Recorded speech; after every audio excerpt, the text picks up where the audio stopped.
G'day guys and welcome back to another video. In today's video, I'm not really doing a review as such. I'm just going to give you a hot tip that has helped me out and I'm sure is going to help you out too.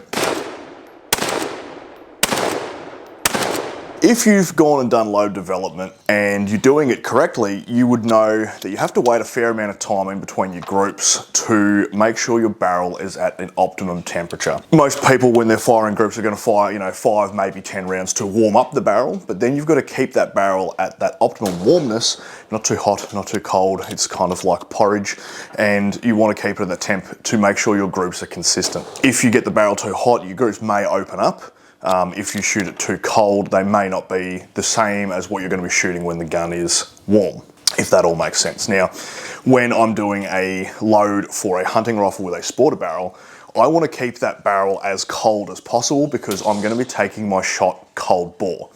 Obviously, I'm not going to go, hold up, Mr. Deer, can you stand there for a second while I fire a group to warm my gun up and then shoot you? All of my data and everything I do for a hunting rifle is done on a cold bore. So just to prove that point, here is a group that I fired from my 7 Rem Mag. It has a sport barrel. You've seen this rifle before. And then once I did my correction, I waited for that gun to cool completely and I fired another gun in the meantime. I went back to that gun and I fired a cold bore shot and made sure that the point of impact was on my point of aim. I then took that gun out and I shot a massive stonker of a red deer. Now, if you want to hear the story of that hunt, leave it in the comments and I may do story time, but that's not what we're talking about in this video. In this video, we're talking about shooting groups. So in front of you, you can see that I have my Tikka T3X 22-250 fast twist. Primarily it's a varminting gun, but it is set up in the style of a PRS gun in case I wanted to do a bit of that as well. I'll link up to the playlist at the top of the video. So if you're interested in seeing anything about this build, it'll be in that playlist. When I first rebarreled this gun and I put a couple of videos, I was shooting a 55 grain load, which is my varminting load that I fired at this gun. I was pretty happy with the accuracy I was getting out of that particular load. Now I wasn't really chasing anything too drastic. I was chasing, if I could get it under MOA, I was happy with that. It's a varminting gun. It is what it is for that 55 grain load. And a lot of people were like, oh, your gun's shit.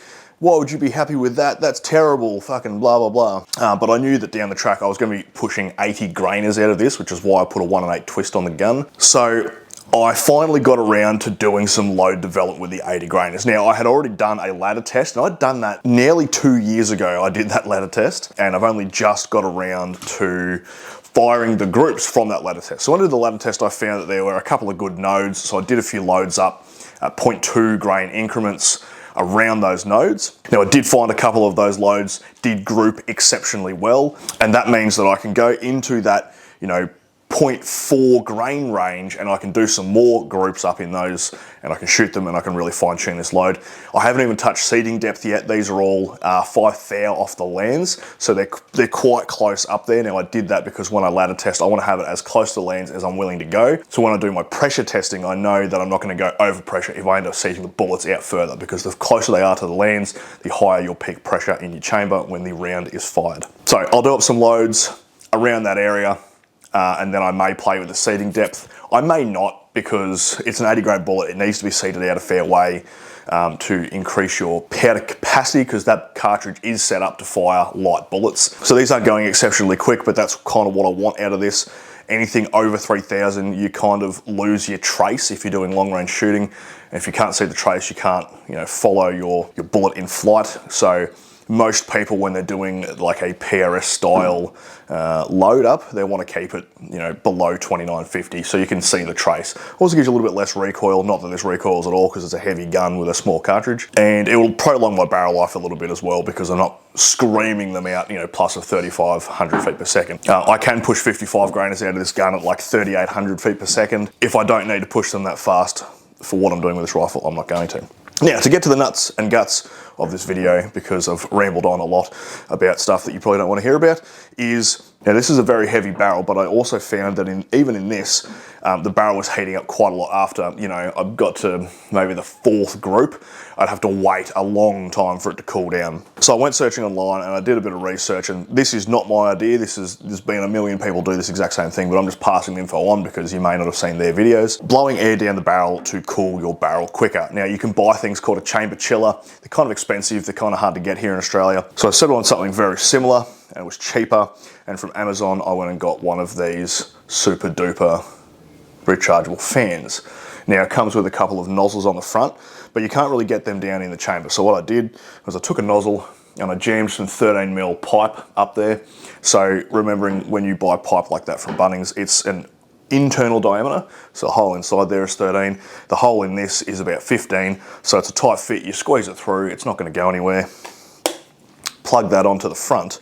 Now I can feed this either directly in the side there to blow air in, or I could go all the way up from the back, depending on how I'm sitting on the bench and how I want to do it. That's why the hose is so long. So I can place it all the way up there and then I can just turn it on. Now it's blowing cold air directly up the bore, and I can do that in between my shots. I can do that in between my groups to keep this barrel cool. Turn that off because that's quite loud. That's on the lower setting, by the way. I'll give you a quick demo of how loud and how fast this thing goes at the lower setting.